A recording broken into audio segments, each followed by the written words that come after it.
All right, well, Freedom Day is rapidly approaching. I think it's going to be early November. That's when we hit 80% vaxxed, and as long as the government doesn't backslide on its promises, let's just cross our fingers there, then we life gets back to normal. Kids back at school, pubs and restaurants and cafes reopen for business, shops reopen, all those sorts of things.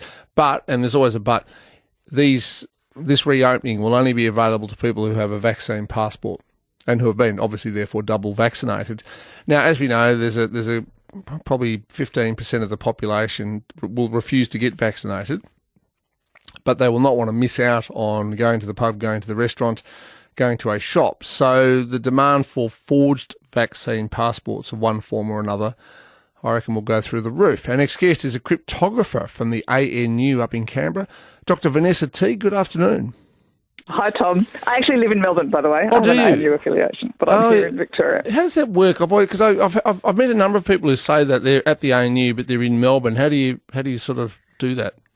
Well, it was meant to be that I'd go up there and visit frequently, but it didn't right. really happen because I got appointed at the beginning of 2020. Yes, I say no. It was a silly question. You're absolutely right.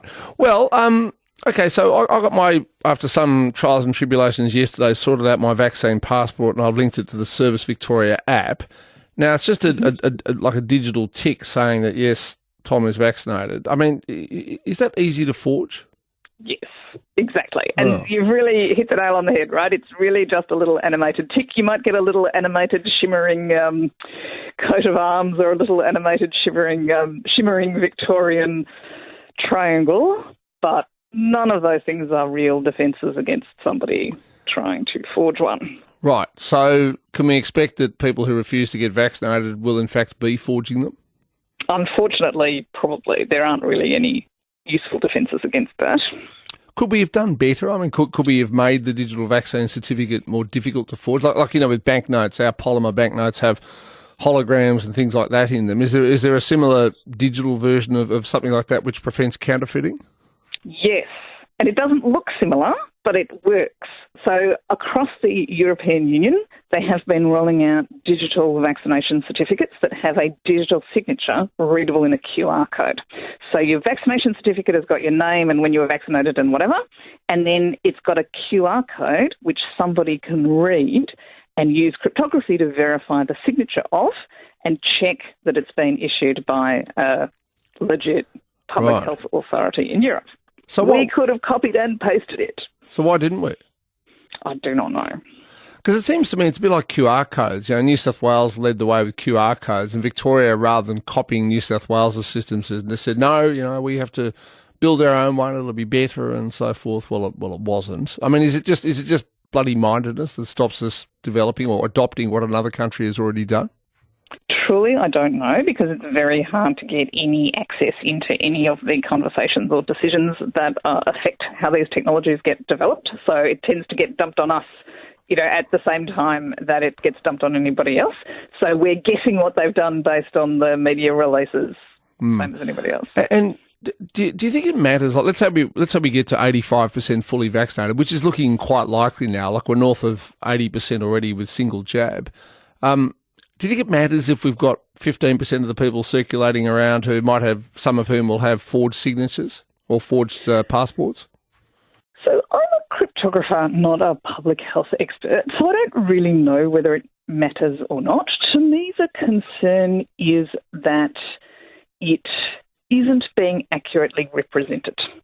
So there might be scenarios where it doesn't matter, right? Maybe everybody's outdoor at the pub and, nobody's going to catch COVID and it doesn't really matter if there are unvaccinated people there.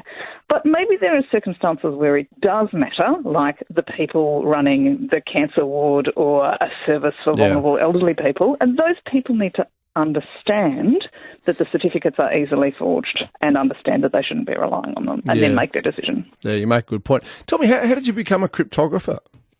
Maths. Yep. Anybody who likes maths, come and do cryptography.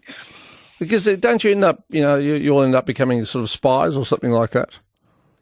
No, this is an unfortunate Australian misconception, but actually lots of cryptographers work on making good things secure rather than working on military-style stuff. You know, there's lots of stuff that you use that needs cryptography, secure communications, you want to keep your health records secure, financial transactions, heaps of civilian stuff needs good cryptography to keep it safe.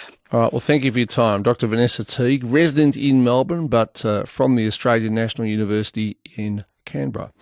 96900 693 13 and 32. Look, with anything that can be made can be forged. You know, so I mean, someone with enough time and effort could forge Australian banknotes. There's cheap and expensive ways to do it. The problem would be is that to forge a really good one, you would probably have to spend more money than what the banknote is actually worth, i.e. $100. But these digital certificates, it sounds to me as though we've gone down the quick and easy route. And will that cause problems? Well, as Dr. Teague just said, if it's just a group of people going to the pub and there's 50 people there and one person has a forged vaccination certificate, it probably doesn't matter. But if you are talking about an environment like, a cancer ward in a hospital or aged care setting, when it really is important, that could be problematic.